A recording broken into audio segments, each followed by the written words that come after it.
What the Actual Fork podcast is co-hosted by two intuitive eating registered dietitians, yours truly, Sammy Previtt, owner of Fine Food Freedom, and Jenna Warner, owner of Happy Strong Healthy. We can't stand diet culture bullshit and love keeping it real. Our mission is for all humans to believe that they are made for so much more than chasing a smaller body. We are also here to share with you that food can be fun and pleasurable again. Although we are medical professionals, we are human too. We are not afraid to share our deepest, darkest secrets and how years of our lives were taken by diet culture. We started this podcast so no human has to feel alone in their journey towards food freedom. So get comfy and join us for a casual convo where you can expect to laugh, cry, learn, and grow. Welcome back, everyone, to another episode of the What the Actual Fork podcast. This is Jenna. I am solo hosting today. Sammy, I say this when we get into the episode, but she's a little under the weather at the moment, and we're sending her all of our love. But today's two guests are actually super near and dear to my heart personally. And I'm just sitting here really proud and grateful for all of our journeys that brought us to this place to have this conversation today. I met Shannon Zales and Alli Shan at Penn State in 2000. I'm going to age us right now, 2005. And these two ladies, I say again in this episode, were just so important to my nutrition career. And I really, truly believe that I would not have a career without the two of them. And then fast forward to motherhood. They got me through some of my darkest moments of motherhood. Shannon specifically was the one that I would text in the middle of the night. Sorry, Shannon. And then Alli had a baby about a month after I had Noah, and we were in it together. And the two of them really, with their mom advice and their compassion, their kindness, their empathy, and their just experience got me through some really, really tough times. And they've taken their nutrition education and knowledge in addition to their experience as moms. Between the two of them, they have 5 kids, and they're turning it into a business. And they are the definition of mompreneurs, if that's a word. I just made it up, probably didn't. And their passion for this message is just so incredible. It's beautiful. It's inspiring. And so today is an episode where we kind of talk about everything from relationships when you have a new baby / when you have kids, to what they've coined meltdown meals, how to take care of yourself, how to be a parent when you don't have a village, how to find your village, a lot of tidbits in there. If you are listening to this and you're like, I'm not a mom, I'm not a parent, I am not planning to be. If you know a parent or have a friend that is in this journey, I do believe that this episode will be super educational and inspiring and kind of give you an inside look at maybe what your friends or family members are going through or experiencing. Because again, this is something, being a mom, being in it right now myself, I had no idea what to expect until I was in it. And that's okay. But I think I would be able to have been a better friend to my friends who did it before me if I had a better understanding. And so I do think that there's a lot of really good information in this episode, whether you have kids or not. That said, I'm going to read you a quick bio on my girls, and we're going to hop right in. So Alli and Shan have been in the nutrition field for over a decade. They're both Penn State grads. We are, where they met and quickly became good friends and study buddies with me. They forgot to add that in there. Combined, they have experience in the world of pediatrics, maternal fetal medicine, outpatient counseling, lactation education, functional nutrition, and wellness. In recent years, they have become moms with 5 children between them both.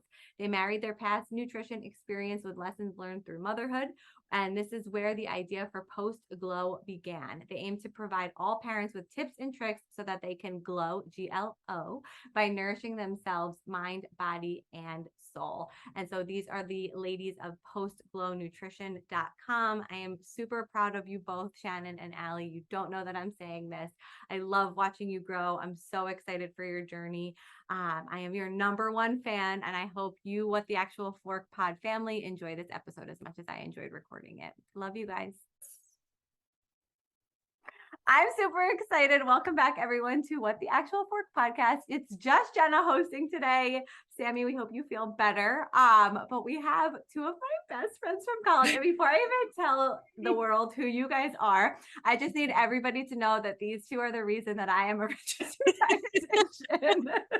Because the truth of the matter is, and I was actually talking about this with my parents Sunday, maybe, about I definitely struggled with sciences specifically in high school, and it carried over to college. And because of Shannon and Alli, the women behind Post-Glow Nutrition, I passed my science classes in college at Penn State. And today we're here talking all things nutrition and mommyhood. Welcome, ladies. Thank you. Thanks for having us. And it was a mutual relationship. I think we all love each other. I'm not really sure what I contributed. Colored pencils, colored pens, and cardstock. I just remember vitamin C was orange. I would put it on my orange paper and everything else. But that helped me so much.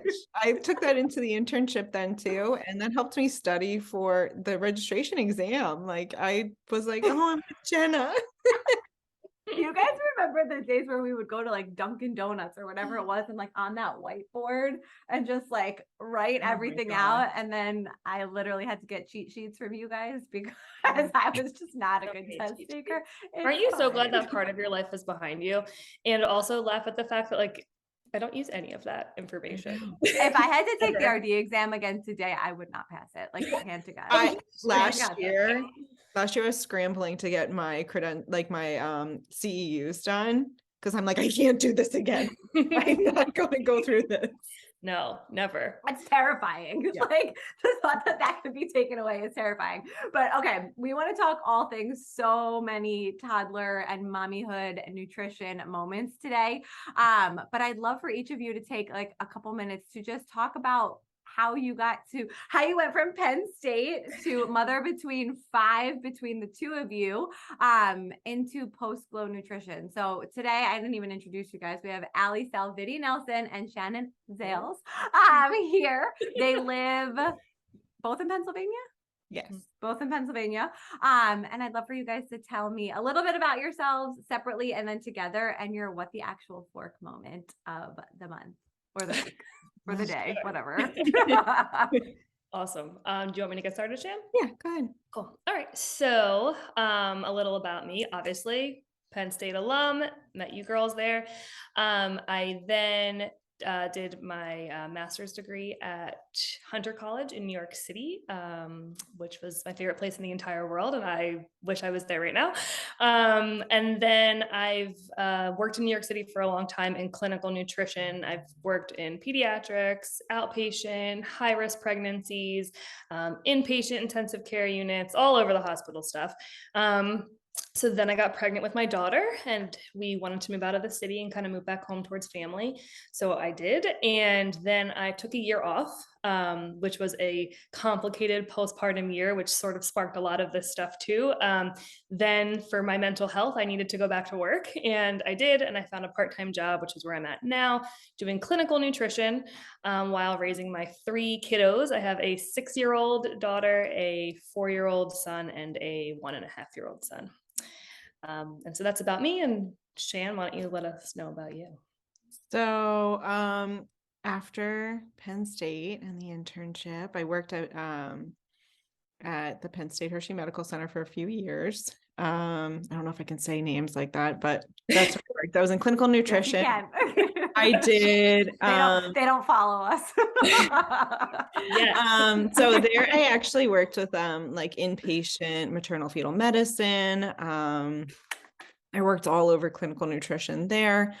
Got married. Husband and I moved out to Michigan. In Detroit, I worked at a cancer institute. And then I fell into this wellness position at this major hospital out there. And I just fell in love with it. It was such a good opportunity. I loved being out of clinical for a little bit. But I love being on TV. I loved the radio interviews, going to the radio station and, devising all that stuff. So that kind of got my gears completely shifted because I was like, I'm going to be a clinical dietitian forever.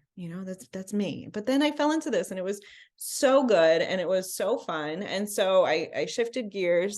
I ended up staying home in 2016, I had my daughter, ended up staying home with her. My husband's schedule was crazy and just a whole series of life events. Started staying home with her and I'm a stay-at-home mom now. So, over the years, I have 2 children, 6 and 3.5. And so in the thick of it, you just learn a lot as you go. And still learning. It's like trial by fire, especially with that first one. Like the first one is like, sorry, kid, I'm learning. I've literally been voice memoing Sammy every single day. Like, you didn't ask me to tell you this, but here's something that really helped me. Right. That's called unsolicited parent advice, Jenna. And it's not always welcome. So I always voice memo her and I'm like, but this is what Shannon and Alli told me when I needed it. And I have a bad habit of inserting myself into people's lives who have just had babies. And that's why this is meant to be. That's what sparked this whole thing, Yeah. Over the years, I'm like, what do I get jazzed about? What can I talk for 30 minutes about without stopping? And it's all these things, through pregnancy, early parenthood of the postpartum period, but now also we're muddling our way through toddlerhood and, early elementary age. And Alli, just a couple months ago, we were both like, what, we had in the back of our minds that we wanted to do something. This was our passion. Like, this is what really got us going. And we were like, but, working by, I put it off really for the last 2 years since the pandemic started. I was actually interviewed on a different podcast because I was in the thick of soul searching of what I wanted to be when I grew up. And since that time, I'm just like, I know this is what I want to do, but it's terrifying to go into business for yourself. Mm-hmm. And so a couple months ago, Alli just texted me. She's like, we need to talk. We need to talk. Let's this, we had kind of been, riffing every couple months. Wouldn't it be great if, Mm-hmm. And finally she was like, I think it's time that we start this business. We didn't know what the business was going to be. We were just like, I think we need to do this together. And so we had a couple chatting sessions of who do we want our audience to be? What's our passion? And that's really how it happened. Yep. I love it. Was on vacation. Our passion is kids. Our passion is learning now how to juggle this life as a parent with, 1 kid, 2 kids, 3 kids or more. And how do I take care of them and take care of myself? And I'm learning along the way, and I've learned a lot, especially with just developing Postglow, that I think that it's really been kind of transformed me into, I think, a better mom and person. And I care a lot more about myself now too, because of kind of all of this that we've been doing and just sort of focusing, I give my kids my all of the time. And I need to give myself some time too. And it's not always easy to just, take 5 minutes or, make time. When you're a parent, time literally cannot be made. You are exhausted. By the end of the day, I'm physically, mentally, I'm touched, just everyone leave me alone, but that's not possible because someone I would love for you guys to take part of your business, which we'll talk more about what it is in a second, but into that relationship aspect too, because what I love about what the content that you're putting out there right now is it's not childhood nutrition education, which is great, which you are providing, but you're really providing it for the mom or the parent or the caregiver, because that burnout is so real. And something that you just said really sparked it to me. And this is something I'm personally struggling with is on Mondays, I call it my mommy days. I'm with Noah. I try and plan a million events. I try not to look at my phone because he's now recognizing, he'll hit if I'm on my phone. He wants my attention. He's so fucking smart. And it's wild, but so it's terrifying. But so anyways, by the end of those days specifically, and then Tuesdays are my long work day, right? By the end of these 2 days, like a conversation with my husband, like I cannot even fathom it. Like I'm like, I have nothing I want to say. I really don't want to talk. I love you. You love me. Like, are we okay? Like I can't do it. Right. And I think that's really hard. And I think there's pieces of parenthood and motherhood and toddlerhood and whatever that are just like so unspoken. And it's really hard to find trusty resources to like give you tips, tricks, education, and information. You hit the nail on the head with that too. And I wasn't expecting the relationship. I don't want to say, I mean, struggles, like for lack of a better word, especially when you first bring that first baby home. Oh my God. Like no one told me that you're going to fight with your husband. Like no one told me that he's going to be sleep deprived and anxious too. Like nobody told me this. And I'm like, did I make the right decision? Like, is this right? You know, and that first year is just like mind blowing. Just but now, like looking back at that first year, I was like, why did I think that was so hard? Because this is so hard. So let me tell you what happened before we press record here. So our nanny was with my son. You know, they went on a play date. She comes in, it's like 12:40, and I'm like not micromanaging, but I'm like, it's late for nap time. Like, where have they been? And she looks a little flustered. He's like not wearing pants and just a maniac, and like runs in. He's like sitting on my lap coloring, and I'm like, are you guys okay? She says to me, she's like, well, we're on a play date. Like, essentially, somehow, from what I understand, Noah like pulled a glass door like off the hinges, and it fell on him. Oh, poor buddy. And he's fine, but I'm like, am I going to have to pay for this glass door? Like, whose house was this? Like, what happened? But why are like, the pants off? Like, everybody's fine. Everybody's good. I guess because they were getting ready for nap, and he saw me. So she's like, everybody's fine. But I'm like, this is like, he's unfazed. Like, he's completely unfazed. He's fine. Toddlers are like the most wild creatures I've ever experienced in my entire life. And like now I'm like, wow, the newborn phase really is easy. Like, which I never thought it was. Like, tell me something I need to know, please. Both of you. Well, you know, it's funny. I've said this to Shan before. So now that I have 3, when one is gone, it's sort of like, how did I ever think 2 was hard? This is nothing. When I have just one kid, I'm like, this is vacation. I only have to focus on one child right now. This is amazing. And they listen so much better when it's just them. Yeah. So obviously, like, the more the experience you have, the easier it all gets. But toddlers are little scary, wonderful monsters. They're just like, they get into things. But then actually, as you mentioned on your podcast last week about how like you get to watch Noah learn and experience life through his eyes.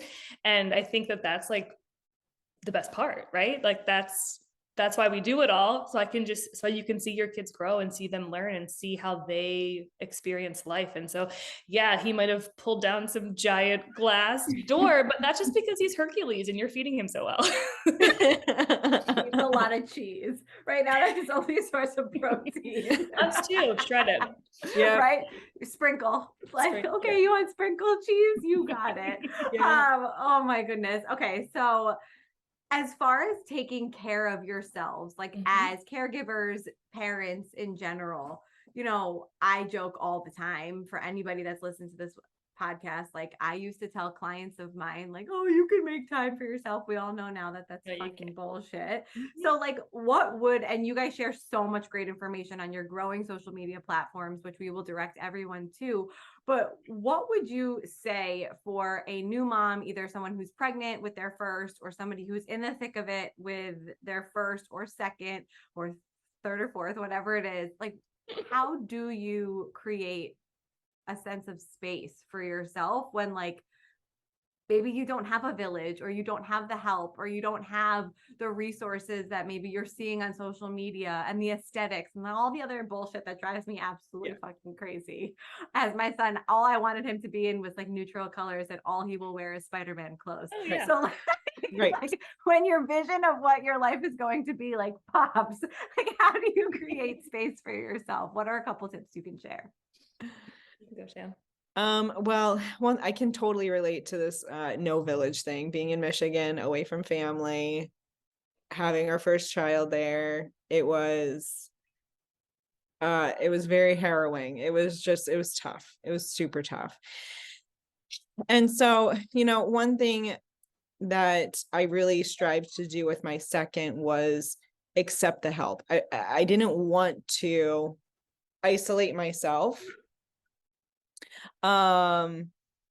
And I feel like some people go in, and I was actually just listening to your podcast with Dylan Murphy, where she mentioned something, how she was pregnant and she thought that everything was going to come to her and all of that. And it doesn't, it doesn't with your first kid.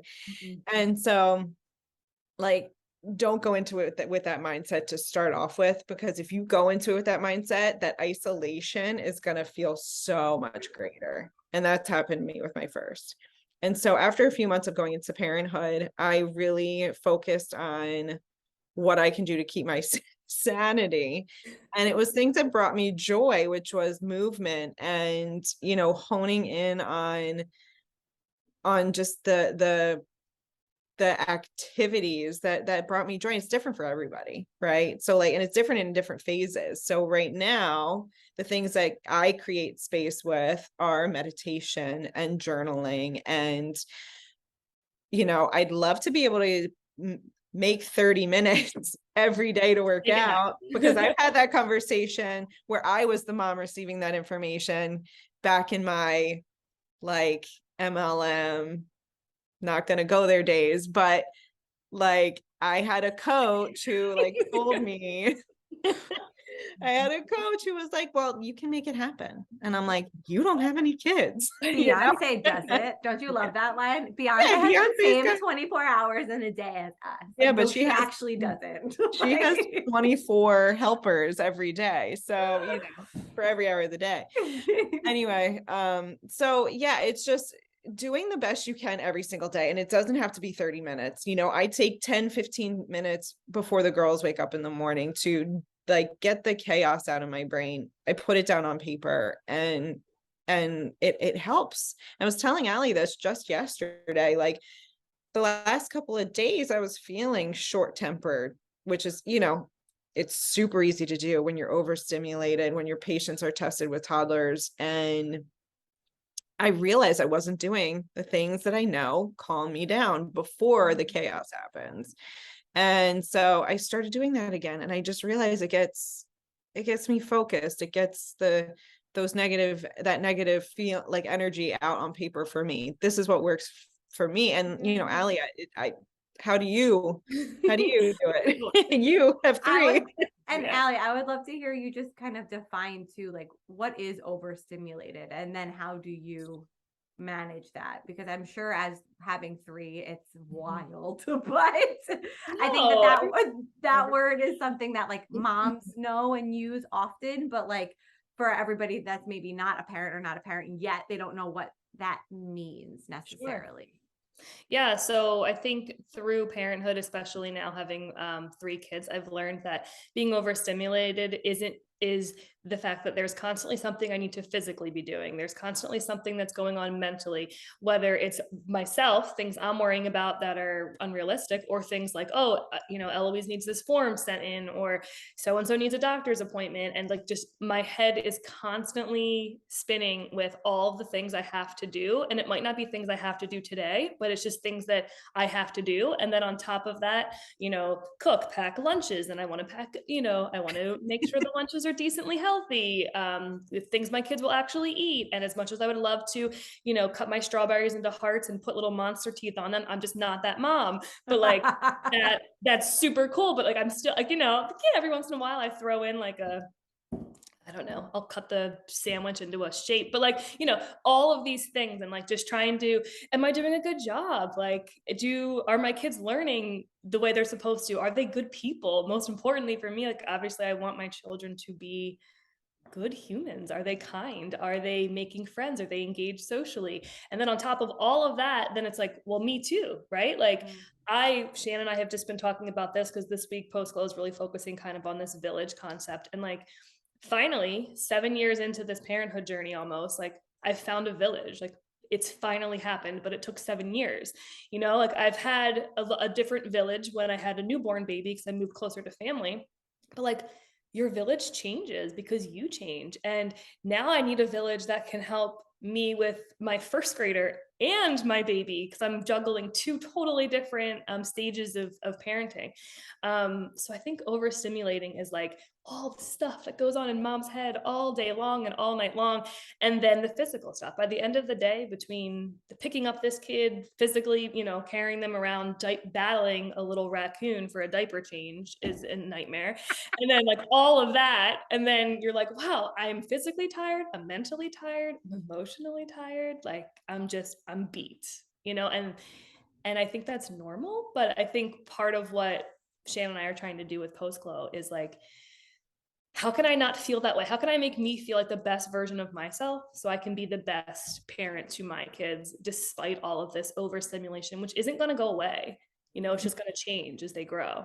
That was so, between the two of you, so perfectly said. And I relate to everything that you're saying. And like having now layered on this social media aspect to your lives, like I'm sure it's added a whole other level of overstimulation for the brain aspect. But like I know what I personally struggle with is like comparison syndrome and, you know, aesthetic comparisons and all sorts of things. Like, am I doing this right? Is this good enough? And all of these things. And exactly what you just said, and I only have one and he's not even two. Like I feel that, and I think it's so important, and the conversation has to shift into how can we help moms like learn to breathe and just take a breath, right? Because like even yesterday, my mom and I took Noah to a class. This was our third class of the day, and it was the first class that we lasted the entire class because I told you Mondays are our day, and you know I'm learning that I need to pivot because that didn't work for us.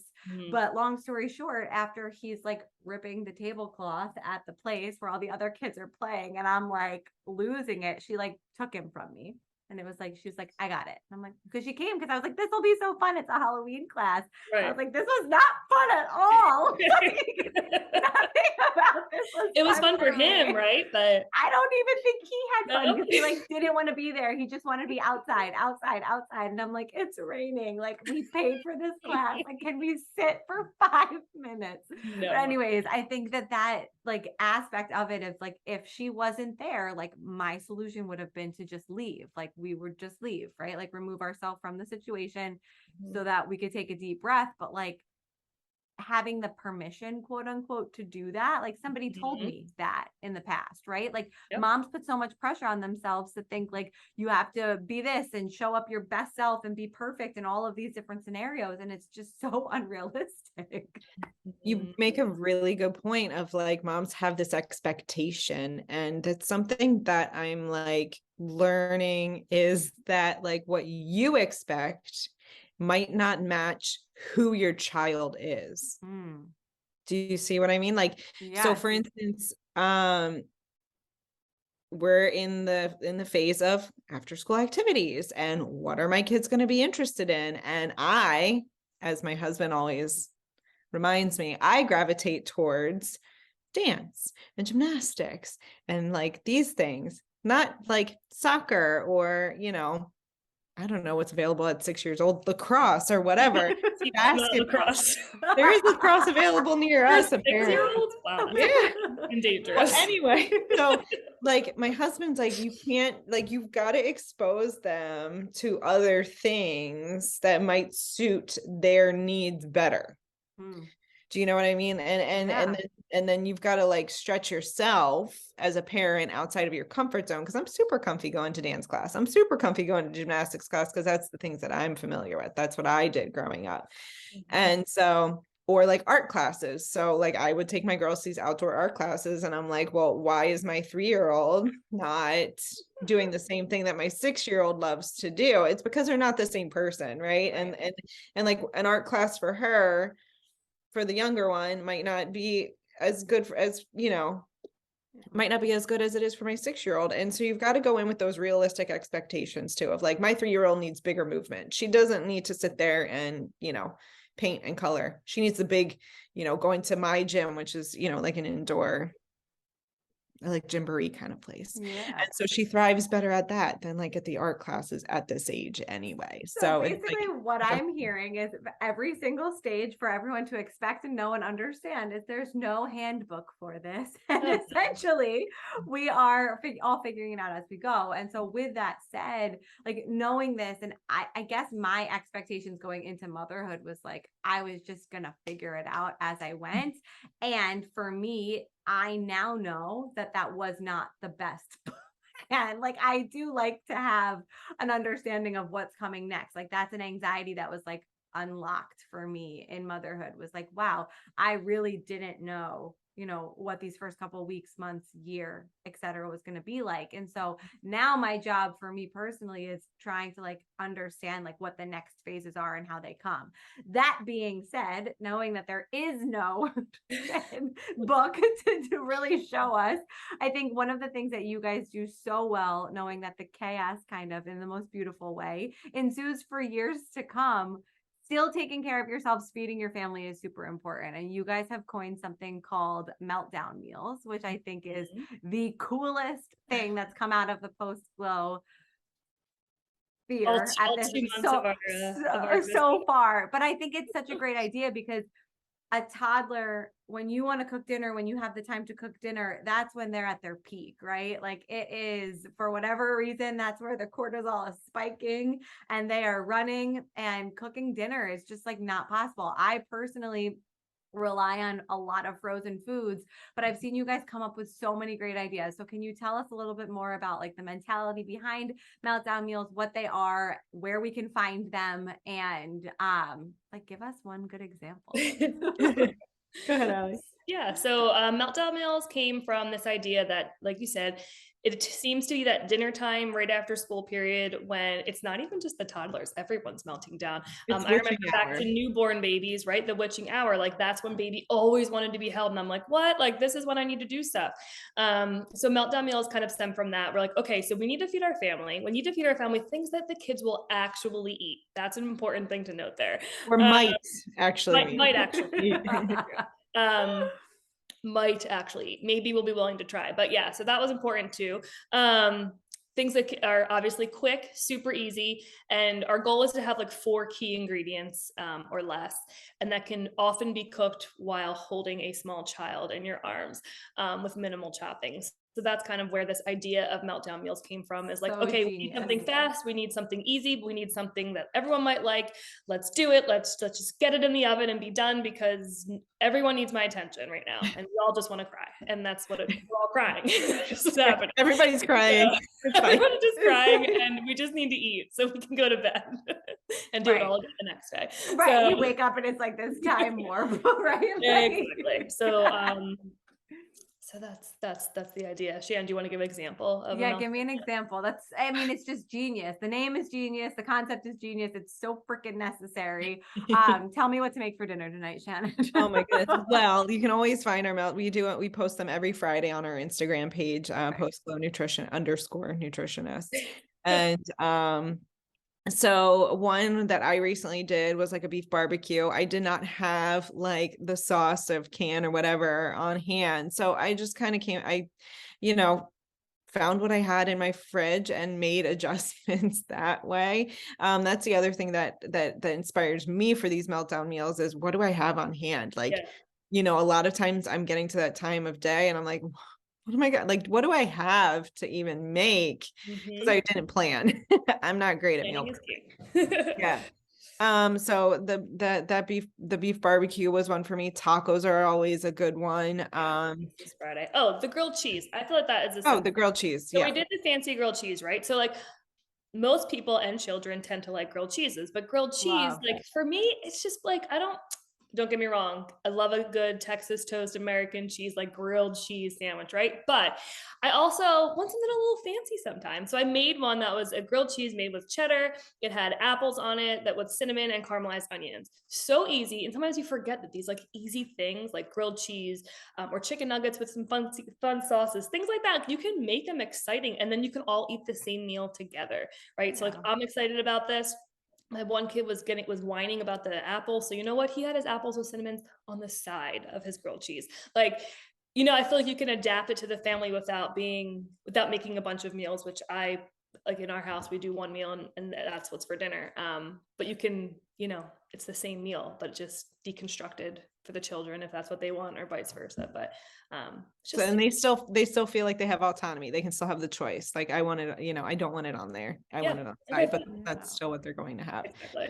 I love that. And we've talked a lot about like the stressors of parenthood. And I always like to bring it back full circle of like the joys too. And one thing that it just made me think of, like, Alli, I remember even knowing you in college or after college when you met Chris, you guys always did Pizza Friday when you lived in Brooklyn. And I guarantee you still do it. I knew it.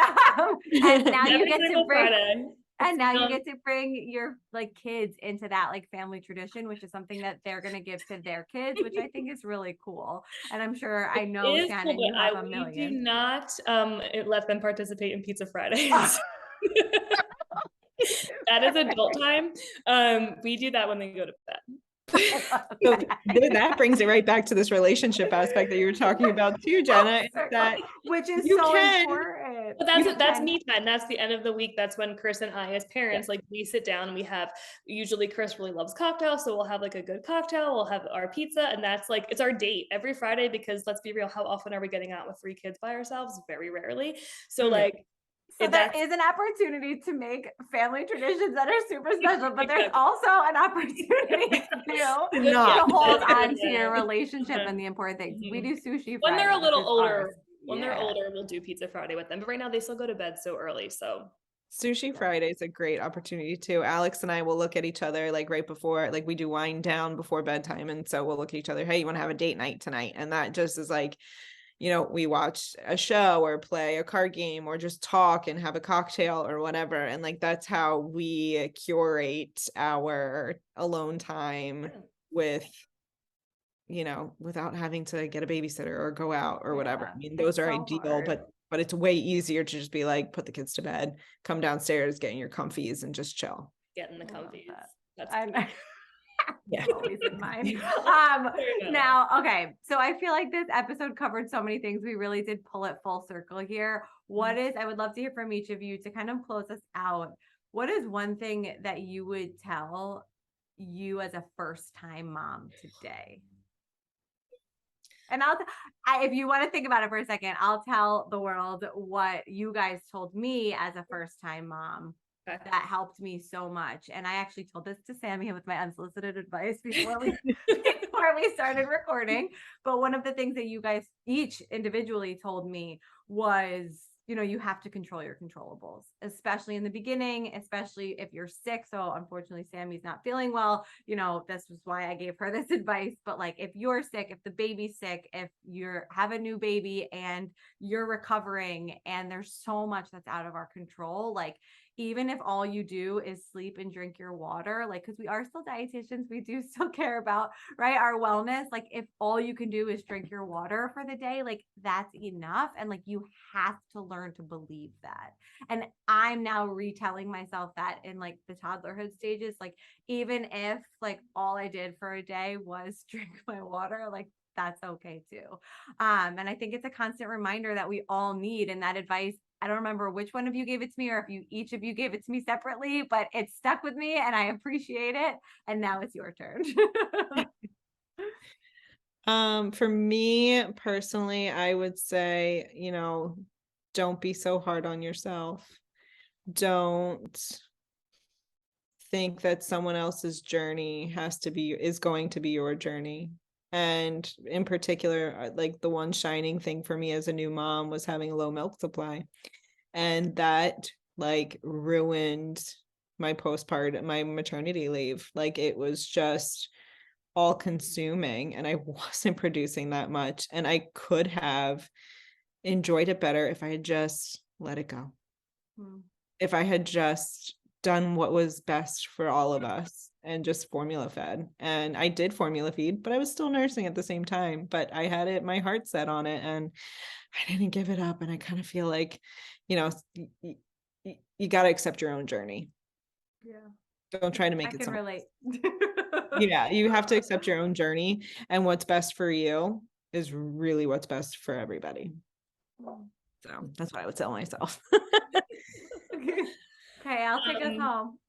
I think what I would tell myself back then was that, you know, for me, especially with my daughter, motherhood in the beginning for sure, despite having family and friends local, was really, really lonely. And I felt definitely a lack of confidence. Like, this should come naturally to me, right? Like, I babysat, my mom has 5 kids, like this is nothing. And it was really hard. That feeling of being alone at home with this small child all the time, mental health struggles with postpartum depression, anxiety, and like just this feeling of I'm not good enough or I won't ever be good enough. So I think if I could go back in time, I would tell myself that, like, ask for help when you need it, but also like get out, go to the library session, even if it's just you and the baby, even if you're too nervous to talk to anyone, talk to your baby, just be out, like put yourself out there, as scary as it might be, because there's somebody else who probably feels the exact same way as you. It's me. Who feels lonely and needs and would like the support too. So I think I would tell myself to put myself out there, and like it will be lonely at times, but like but you're doing a great job despite it all. And it's important to put yourself out there as a mom or a new parent, because like being cooped up inside, I mean, my daughter was born in the winter, which was a really hard time to have a baby, just because we were stuck inside, and it would just really got to me. So I think I would tell myself that, to like put myself out there. You're going to do a great job no matter what. You'll have lonely moments, but if you kind of get out of your comfort zone and know that wherever you go, you're not alone. You have this little baby with you. So it's not like you're showing up to a party by yourself and there's no one to talk to. Like, yeah, they can't talk back, but you have you still have somebody with you. My mom had told me to do that once because I was really nervous about it. She's like, oh, you're not by yourself. Like, you have her with you. I'm like, you're right. Okay. And then that's kind of got me out of my groove. But I think that would be the main thing I would say. I love that. Both of these, like, so good. I have so much I want to add, but I have to respect both of your time. So tell everyone where they can find you, what to expect next from Post Glow, so they can stalk you on Instagram and all the places. Well, we have a brand new website. It's postglownutrition.com, GLO, no W. Yes. Good. Good. And our Instagram handle is postglow_nutritionists. Yes. And right now it's really just resources, but can we expect anything in the future? Good, Alli. Yeah, so we are in the incredibly early stages of our curriculum development for some online courses that we have in the works. We want to continue with our meltdown meals and perhaps turn that into something. Shan and I were talking about this yesterday, and really, like, the sky is the limit for us. We have so many ideas. Post Glow is our newest baby. It's only 2 months old, excuse me. There's so many directions that we want to take this, but we have to do it all while still taking care of our families and ourselves. So we're pressed for time at times, but like we're making it happen. So slowly but surely, hopefully we'll have more resources for everybody. And I'm so stinking excited about it. It's awesome. It's a message for all of the mom entrepreneurs out there that you can do it, and these two are going to show you how. Thank you guys so much for being here today. Thanks, Jen. Thanks, Jenna. It's good seeing you.